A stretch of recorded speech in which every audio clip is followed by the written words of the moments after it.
Okay, so the purpose of this is to concentrate on year-over-year percentage deflation, which, as most of you know, is the way that at CAP we are now looking at changes in the used market, and it's an integral part of Goldbook and Goldbook IQ.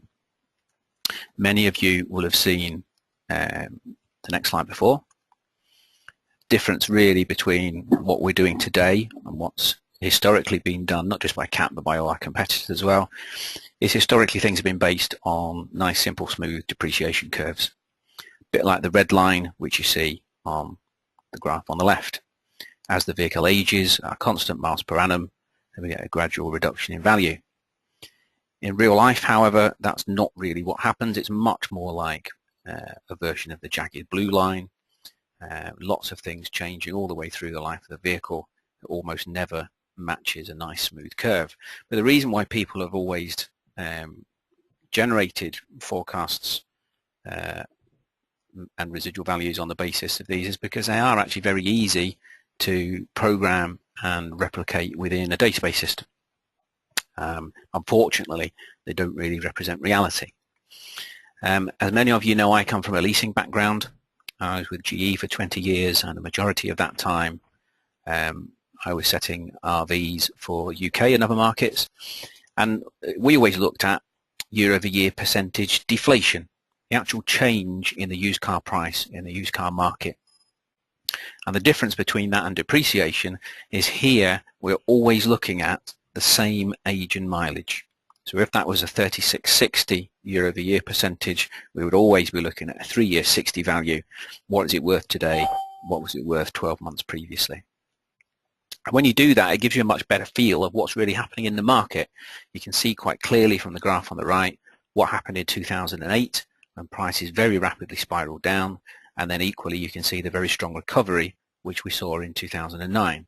That same period on the graph on the left is the first little kink in the blue line, and of course you won't see anything at all in your smooth depreciation line. The other thing with a depreciation curve is a very small change to that depreciation curve can have a very big impact on your final forecast residual values, particularly if you're at the very extremes of, as you'd imagine, a typical age mileage grid. So in terms of how do we calculate year-over-year percentage deflation, well, we always start off with what is it worth today. So if we take an example of a Ford Focus, and this is an updated version of the same example which was in the press release that we sent out in the e-shot. So we'll look at what's a 3-year 60 value today. So if we're in November 2013, 3 years ago was November 2010. So that would be a 2010 60 plate. We want that at 60,000 miles. So we look that up in today's Black Book, and we get a value of 5,925. What we need to know next is what was it worth 12 months ago. So we'll take a value from November 2012. In November 2012, we want a vehicle which was registered 3 years before that in 2009. So it's a 2009 59 plate. And our 60,000 mile value in that case was £6,200. So now we can calculate what the year-over-year percentage deflation is. Our value today on a 1060 is 5,925. Our value in November 2012 on an 0959 plate was 6,200. So that change in pound note terms is £275, which is 4.4% of what it was 12 months ago. Okay, so that would be deflation of minus 4.4%. And one of the things that we've talked about previously is the fact that by its very nature, this will include some element of model aging. Because we're always looking at the same vehicle from month to month, then there's always an element of model aging included in the year-over-year percentage. And for that reason, it will always tend to be a negative value. What we want to do is not just do that for one single individual vehicle. We want to create a series of indices. And we're segmenting the market by age and by sector and by fuel type. So we have an index for each age of vehicle for each sector fuel type combination. If we take an example, and let's say it's lower medium 3660 diesel, we take the data for all cap IDs where there's a 3660 value available in the month. And we then compare that value with what it was the previous month. And that will give us a month-on-month percentage movement for that cap ID. But that will always be a 3-year 60. So if we were in August 2013 and we went to September 2013, then the August would be based on a 1010 plate and the September will be based on a 1060 plate. And that's where we tend to see, if you're just tracking the values, you see the lift in terms of the plate effect. So that will be included in this, but what we're comparing is effectively the year-over-year percentage. So we weight all those month-on-month movements according to the registrations, and if we were doing it on today on a 3-year value, then we'd look at the registrations on a 1060 plate, so the registrations in September to December 2010, and we create an index. We've got those month-on-month movements, and we've actually, for technical reasons, always started each of these indices off from the beginning of 2003 at a value of 10,000. And we start with that value of 10,000. It could be any number, it doesn't really matter that it's 10,000. We could have used the 3-year 60 value at the start of the track, but for technical reasons it's much easier to program it if we start with the same value for everything. So we apply those month-on-month movements until we get to the first point 12 months later, and there we calculate our first year-over-year percentage. And when we do that for every single individual month, you can build up the history, so you can see how the market has changed. And again, I've taken the month off the index just for ease of readability, but you can see quite clearly, again, what happened in 2008 when prices went down, and what happened in 2009 when they soared back up again. So that then gives us our year-over-year percentage deflation. And this is actually something that CAP always used to talk about. When I started in leasing, they used to publish every month a number of indices. The main one which they would concentrate on in terms of communication of what was happening and expected to happen in the marketplace was the 3645, 3-year 45 index. But over time, different people were involved in the process. There were changes to the monitor process, changes to the database which it sat in. So over time it kind of faded from the background, but we're bringing that right back in front and center of the whole methodology so that we can always be talking about how the market has changed and how we expect the market to change in the future.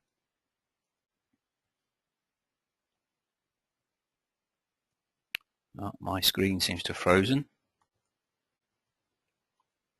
Okay, sorry about that. Some of the other market metrics which we see people talking about, a lot of the manufacturers always tend to talk about the percentage of list price. Now that's clearly an entirely artificial metric. Even if vehicles were actually always sold for their list price, then it's still not really a valid comparison when we're talking about used values. The only real rule, and even then it's not really hard and fast, but the only general rule would be that a used vehicle should always cost less than a new vehicle. If you've got two vehicles sat on the side, sat next to each other on a forecourt, and there was a price change on 1st of July 2010, and you had one which is registered in June and one which is registered in July, then there'd be no differential for the fact that there was a list price rise in terms of what somebody's going to pay for that vehicle. There is some use for percentage list price, and it can be quite useful as an analysis tool if you want to transform data so that things you would normally find difficult to compare, you can then compare. Then it is one of those tools which you can use to transform the data to make it a bit more usable, but we certainly wouldn't use it to base our forecasts on. We still publish it, and that's mainly through customer demand, and again mainly from the manufacturers. You also see quite often information published or press releases related to tracks of sales values. I've called it their disposals tracking. And the auction houses do this, for example. And there may be a headline that comes out, values have gone up or values have gone down, but there is so much variation that's inherent in all that. Even just model mix is enough to completely skew it and give you the opposite impression of what's really happening in the marketplace. But you've got age, you've got mileage, you've got condition, and it's virtually impossible to find any subtle market changes. If there's a massive drop in the market, then sure, you'd pick that up with that kind of data. But if it's a much more subtle market change, you'd find it very difficult to ascertain that from the information that you have. The other thing, of course, is that's very heavily impacted by changes in models. You suddenly get a batch of new models in the market, whereas the month before there was only the old model available. That will have an artificial impact that would make it look like the market has improved. The market hasn't really improved. It's just, again, it's a model mix impact. It means you've got more of the new model and less of the old model. And sometimes still we do see some unweighted indices, which really is almost like picking a random number. Pretty much everyone now, I think, weights the way that they look at the market, whether that's by their own fleet size or by registrations. You really need to do that to get a true picture of the market. So what do we do with that year-over-year percentage data? Well, we're segmenting it, as we said, by age and sector and fuel type. And we have a lot of input variables, which broadly feed into these 9 buckets. And a lot of you will be familiar with this page. Those buckets are things like the macroeconomics, like GDP and inflation and unemployment. The supply side, in terms of total new car registrations, or registrations for that individual sector, or fleet registrations lagged back 3 years, 3.5, 4 years, and then things like exchange rates and fuel prices. Then we have what we call regression engine, which looks at those factors and runs all the different combinations and tries to determine what's the best historical statistical relationship between the change in the used car price and these individual factors. And what we want to do is, once we've established what the best relationship is, once we know what the significant factors are, if we can forecast those individual factors, then we can also forecast how we think the used market is going to move. But it's very important that we're not just blindly taking a number out of the statistical analysis. The most important part probably of the whole exercise is the fact that we're combining that with the editorial expertise. One of the pitfalls of regression is typically to assume that the future will always be the same as the past.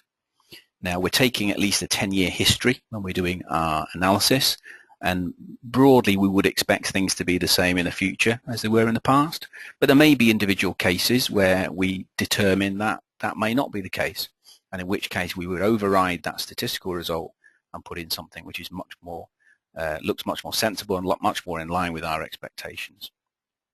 There is, of course, the fact that we're segmenting it by age and sector and fuel type. So even if we took, say, upper medium diesel, then we need to make sure that the numbers we've got in actually look like they make sense when we put the 1-year forecast next to the 2-year forecast, next to the 3-year forecast, etc. We'll take a little bit of a look at that in a couple of moments. So an example of what that looks like, this is one of the proof of concept pieces of work that we did probably back in about April time. So the blue line is the actual year-over-year percentage, and in this case it's upper medium diesel at 3 years 60, and the red line is the modeled value. We've done our statistical analysis. It's given us effectively an equation which involves a number of those input variables, and it's tried to model what it thinks the year-over-year percentage would have been on the basis of those. And you can see for most of that period it's actually very close. However, there is a 9-month period where the year-over-year percentage is actually much higher than the model would tell us. And interesting, it's not the fall, it's not the crisis which it doesn't reflect, it's the recovery which comes afterwards. And speaking with some of the Black Book guys, it seems like this is, for a long time, buyers and dealers felt things might be getting better, but didn't really dare to believe it. But once they did believe it, they were absolutely fighting with each other for the sort of stock that they could turn over. So you see this in upper medium, but you don't see it, for example, in large executive. But the model that we've got with a small number of variables actually explains more than 85% of the variation in the used car price in that year-over-year percentage change. So how that builds up into a forecast, we take our starting values as being Black Book. We always take Black Book as being the starting point. And where those values are available in Black Book, they will come directly from Black Book. So in the example of this Vauxhall Insignia, we'd have a 1 year 20, 2 year 40, 3 years 60, 4 years 80, and 5 years 100, direct from Black Book. And we then apply our deflation forecast to move those values forward. So the example at the 1 year point, current 1 year 20 on a 1262 plate is 10,200. If our forecast for a 1 year old diesel upper medium was minus 10%, and the number is just so it's easy to see the calculation, then our base forecast for 1 year 20 will be 10% less, 10,200, take off 1,025, gives you 9,175. And what we're still doing is we're forming a depreciation curve. We're taking that 1 year value, moving out 1 year, we're taking a 3 year value, moving that out 3 years, up to the 5 year old value, moving out 5 years.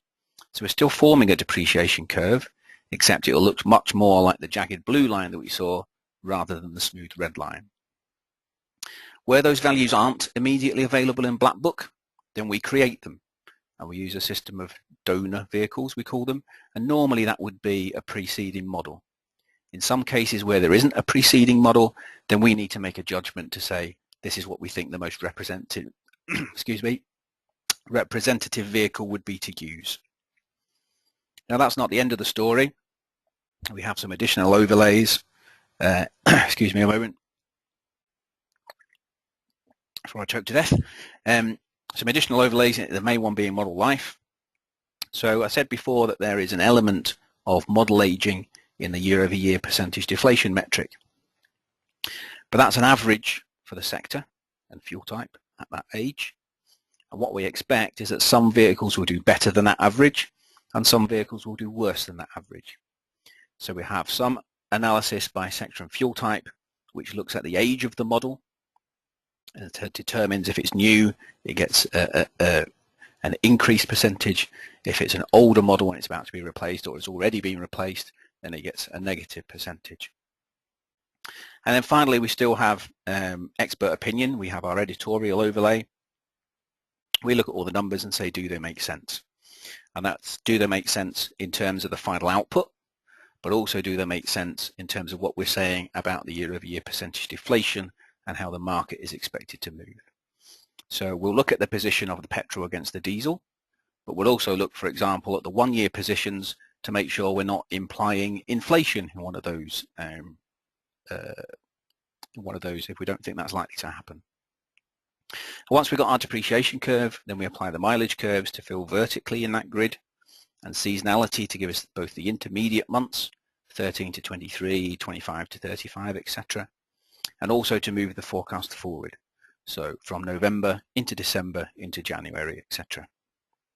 And then we have our full grid for all our master vehicles, and we apply the walk-up relationships, the subsidiary relationships, to populate the entire vehicle range.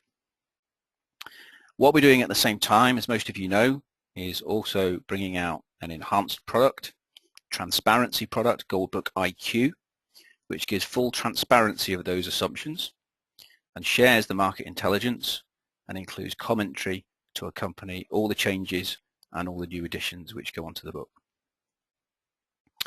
In terms of what it gives us in terms of the internal methodology, then we're combining the statistical rigor with the editorial opinion, the expert opinion, and the market intelligence. And we're rooting it in a genuine Black Book value wherever possible. In the current monitor system, it takes its start point the latest plate. So today that will be a 1363 plate and applies depreciation curves forward. Now, unfortunately, that's probably the least reliable piece of information that we have in the Black Book data set. It's much more reliable once we get past 12 months and a vehicle's established itself in the used market. This also enables both the used vehicle forecast and also short-term forecasts. We calculate 12 months onwards in new and used monitor. And we have Black Book Plus, which does 0 to 3 months. Next year we will be working on a short-term forecasting product which will fill in the gap between 3 and 12 and do 0 to 12 months. Internally, we get a lot of productivity gains, and the way that will be reflected to customers is that we'll get new models directly into product.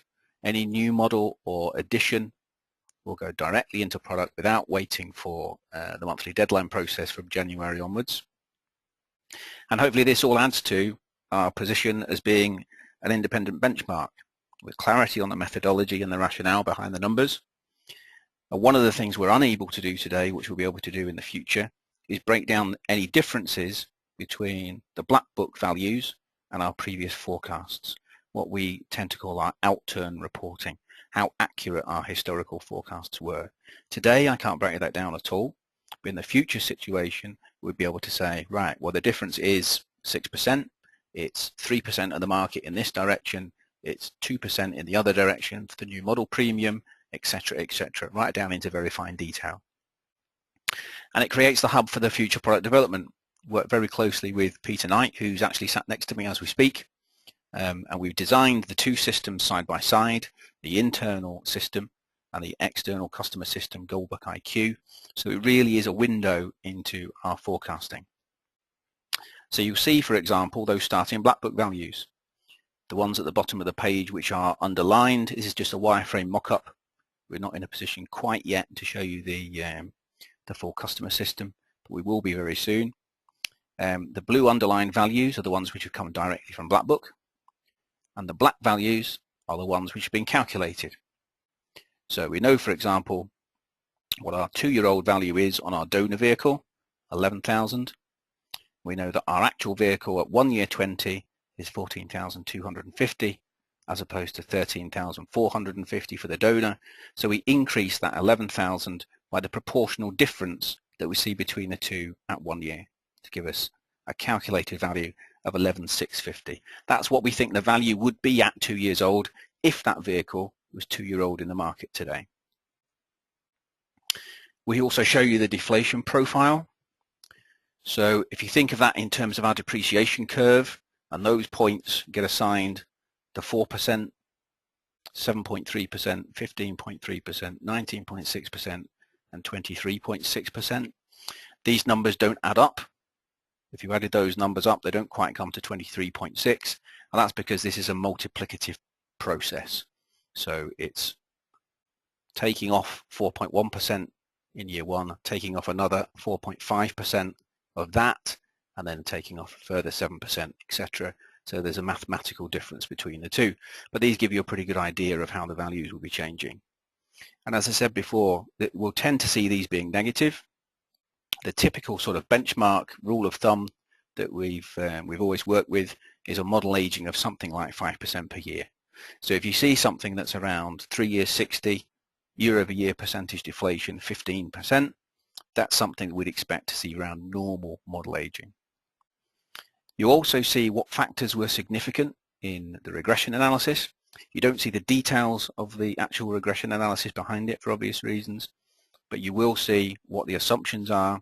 So again, if it's in blue, it's in fact it's the other way around here, isn't it? If it's in black on this screen, then that is an external number. The underlined blue are the ones where we've made some kind of assumption. So it may be that the forecast only goes out for 3 years and we need a 5-year forecast, but we're also doing some additional analysis to say, well, how good are the external bodies and the values that they have available? How good are they at forecasting these economic metrics? And do we need to build in something to take account of their historical accuracy? So anywhere where we've done something like that, where we've not used a default value, that will all be explained in commentary through Goldbook iQ. I mentioned it also feeds into the used vehicle forecast. It's a very similar methodology, and it's all based on what is the used value of the vehicle at the final age. So if we've got a 3-year-old vehicle going out for 5 years, that will be an 8-year-old vehicle at the end of the process. A 2-year-old vehicle out for 2 years will be a 4-year-old vehicle at the end of the process. So we take that 8-year-old value or that 4-year-old value and apply deflation depending on how far out that forecast is going to go. We would apply a model life overlay. If that's a current generation, then that would come from the current master vehicle. If it's from a previous generation, you would only see the model aging by sector and fuel type from the sector fuel type analysis. And again, if it's a current profile generation, you'll also see any editorial adjustment which we've made in the new car forecast. So that calculates by default in the system the year plates. So if we're in a September plate today, that would calculate the values for 1262, 1161, etc., back up to 0858. And then there's a calculation to generate the intermediate plates. One of the other differences is we'll now have, instead of the current 3 mileage bandings per sector, in IQ we will now have 5. There will be 1 central band, 2 high and 2 low, and those are differentiated by sector. One of the problems that we've had historically is the fact that the mileage bands which are displayed in used monitor aren't necessarily representative of the mileages you'd expect to see those cars actually being returned at. There's an example there. If we've got a 1060 plate, we want another 2 years on the forecast, so it's going to be 5 years at the end. We take a 5-year-old value today and apply 2 years deflation, because we want it to go out for 24 months. For a 5-year-old vehicle, it's a current master vehicle, so it pulls in the model life and the editorial overlays, and that gives you the value at standard mileage. If we need a different mileage, then it applies the mileage curve. Just briefly on what we've been doing this year to try and manage the transition. We've been doing our sector reforecasts, and I've expressed it as being a halfway house between the traditional monitor forecast and the gold book methodology. And there's several reasons for doing these, and one is to actually get my team thinking in terms of doing everything in the new methodology. We've also had to remove the old macroeconomic weightings which were in the monitor system. And what that's meant in general has been increases for larger vehicles which had previously been penalised, and no movement or slight decreases for some of the smaller vehicles, some of which had actually been considerably enhanced. So we're trying to minimise the impact. Clearly there will be vehicles which move when we move from monitor to gold book, because these sector reforecasts have still all been done in the monitor system with all the constraints that are based in that. We've looked at some vehicles which haven't been reforecast for a long time, looked at relationships between key models in the sectors, and we will have a forecast calendar which, as we go through next year, everyone will know which sectors we're going to be reforecasting in which month. And the end product of this is really what someone mentioned it to me last week, is inviting our customers to disagree with us. I'd actually say it's even a step further, and what we're actually asking them to do is help us to improve our forecasts. And some of the conversations which we hopefully will now be able to have with the manufacturers especially should help us to do that. The internal system is working. We've actually completed the first sector forecast for the upper medium sector. That's now going through QC. And once that's completed, then those movements will be communicated out to all customers, both for new and used. The full forecasts will be deadlined at the end of November for December product, but you won't see any change to the technical content of existing CAT products.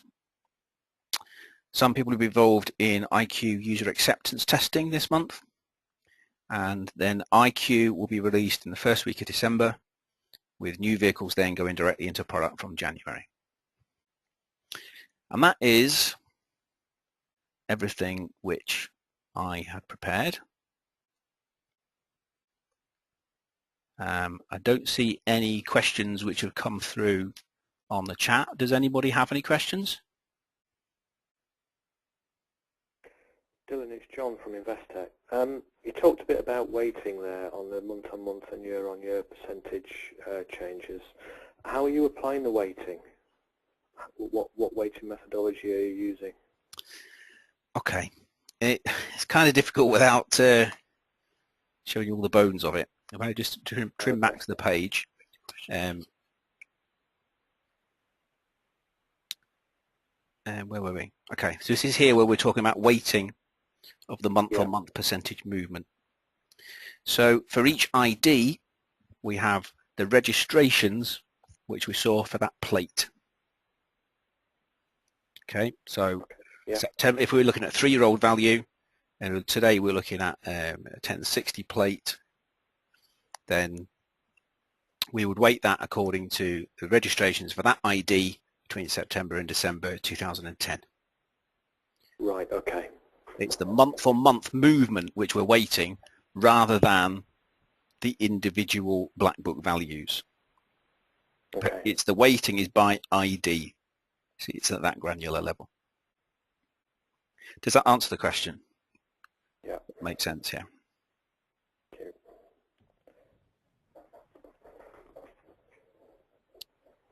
Okay, anybody else?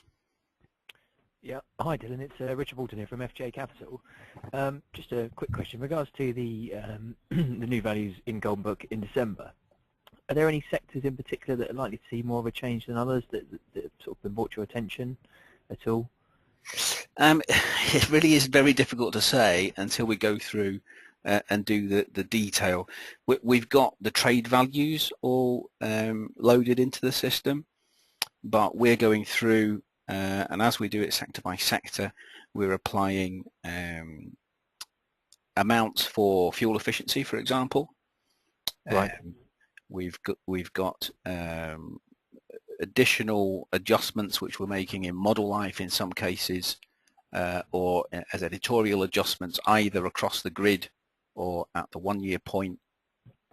So the numbers can change from the raw more numbers that we talked about. If you think of it in terms of building up that forecast, what we've got that we can compare at the moment is that first number where we can deflate that initial black book number. On the basis of that, then I wouldn't say there's a particular segment which is of concern.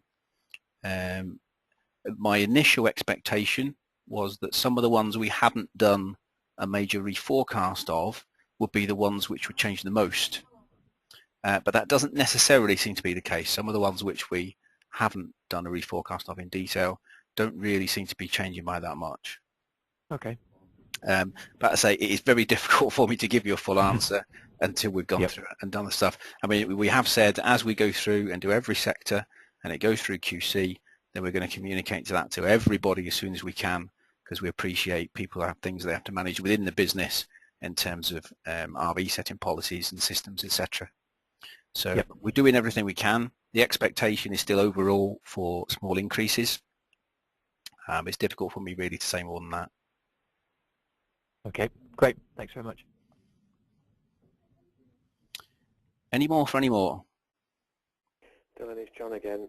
Will the age mileage parameters in Gold Book be the same as what's currently in Monitor, or are you going to be expanding the term and mileage parameters that we can bring future values up for?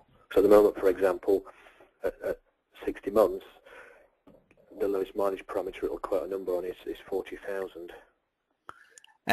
That's true in Windows product. In the ASCII file and the SQL files, those numbers are populated. Okay. In Gold Book, in terms of the Windows product, will it be the same as currently? There's no plans to change the makeup of the Windows product, but if you're in Gold Book at IQ, looking at it online, then you'd be able to see the whole grid. Right, okay. And are we likely to see more correlation between Gold Book and Black Book in the future? But it depends how you term correlation, really. I mean, it certainly helps that we're starting off with a genuine Black Book value. Yeah. We're looking at the individual year points separately rather than blindly applying a depreciation curve. And we're moving those starting Black Book values forward by our expectation of how the market is going to move. So my expectation is that they would be much more aligned to how far away from current Black Book values you would expect them to be. Okay, thank you. You know, I've had some, some people from various functions in various companies who think they should be the same, but clearly that's not the case. You have model aging, you have changes in the market, So we would normally expect our forecast values to be below where the used values are today. But I would think you would be more comfortable with the gold book numbers than possibly you've been with the modest numbers. Okay, all right, thank you. Okay, any further questions? No? Okay, well obviously if you do think of any questions, then by all means send them through to me and I'll do my best to answer them. I'll send a copy of this presentation through to everybody who's been on the call, and thank you very much for attending. Have you found it useful? Yes, thank you. Yeah, thanks. Yeah, been very useful. Thank you very much. Anyone got any constructive feedback for how we might do these sessions differently, because we are running a number of them?